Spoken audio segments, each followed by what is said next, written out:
ಅಂತ ಪರಿಸ್ಥಿತಿ ಏನ್ ಬಂತು? ಟ್ರಂಪ್ ಒಬ್ಬ ಹುಚ್ಚ. ಆ ಹುಚ್ಚನ ಮಾತುಗಳನ್ನ ಯಾರು ಇಡೀ ವಿಶ್ವದ ಜನ ಯಾರು ನಂಬ್ತಾ ಇಲ್ಲ. 6 ಗಂಟೆಗೆ ಡಿಸ್ಕಷನ್ ಇತ್ತು, ಟ್ರಂಪ್ ಒಬ್ಬ ಹುಚ್ಚ ಅನ್ನಕ್ ಹೋಗಿ ಸ್ಲಿಪ್ ಆಫ್ ದಿ ಟಂಗ್, ಮತ್ ನಾನು ಅಲ್ಲೇ ಕ್ಷಮೆ ಕೇಳಿದೆ, ಅಲ್ಲೇ ಅದು ಸರಿ ಹೋಯ್ತು. ಟ್ರಂಪ್ ಒಬ್ಬ ಹುಚ್ಚ, ದಿನಕ್ಕೊಂದ್ ನಿರ್ಧಾರ ತಗೊಳ್ತಾನೆ. ಇವತ್ ತಗೊಂಡಿದ್ ಸಂಜೆಗಿರಲ್ಲ, ಸಂಜೆಗ್ ತಗೊಂಡಿದ್ರು ಬೆಳಗ್ಗೆಗಿರಲ್ಲ. ಇಂತಹ ಹುಚ್ಚನ ಮಾತನ್ನ ನಂಬಿ ಇವತ್ ಸರಿ ಹೋಗುತ್ತೆ, ನಾಳೆ ಸರಿ ಹೋಗುತ್ತೆ, ನಾಳೆ ಸರಿ ಹೋಗುತ್ತೆ ಅಂತ ಕಾಯುವಿಕೆ ಇದೆಯಲ್ಲ, ಅದು ಮೂರ್ಖತನ. ನಮ್ಮ ಭಾರತ ಸರ್ಕಾರ ಕೂಡ ಇವತ್ ಸರಿ ಹೋಗುತ್ತೆ, ನಾಳೆ ಸರಿ ಹೋಗುತ್ತೆ ಅಂತ ಕಾಯೋದಿದೆಯಲ್ಲ, ಅದು ಎಲ್ಲೋ ಒಂದ್ ಕಡೆ ಒಂದ್ ಸ್ವಲ್ಪ ಜನರಿಂದ ರಿಯಾಲಿಟಿಯನ್ನ ದೂರ ಇಡುವಂತ ಕೆಲಸ ಆಗಿದೆ. ಯಾಕಂದ್ರೆ ನೀವು ಇವತ್ತೇನು ಅಷ್ಟಸೂತ್ರಗಳನ್ನ ಕೊಟ್ಟಿದ್ದೀರಿ, ಫೆಬ್ರವರಿ 18ಕ್ಕೆ ಯುದ್ಧ ಆರಂಭ ಆಯ್ತು.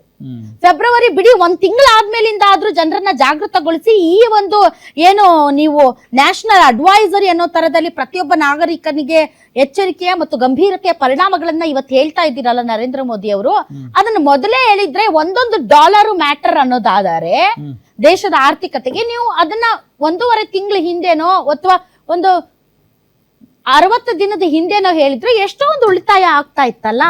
ಸೊ ಬಿಕಾಸ್ ಆಫ್ ಎಲೆಕ್ಷನ್ ನೀವು ಆ ರಿಯಾಲಿಟಿನ ಜನರಿಗೆ ಹೇಳಲಿಲ್ಲ ಅಷ್ಟೇ. ಅದರ್ವೈಸ್ ಈಗ ನೀವು ಫಿಂಗರ್ ಟಿಪ್ ಅಲ್ಲಿ ಇಡೀ ಪ್ರಪಂಚ ಇದೆ, ಎಲ್ಲರಿಗೂ ಗೊತ್ತಿತ್ತು. ಆದ್ರೂ ಎಲ್ಲ ಒಂದು ದೂರದ ನಂಬಿಕೆ ಮತ್ತು ಭರವಸೆ,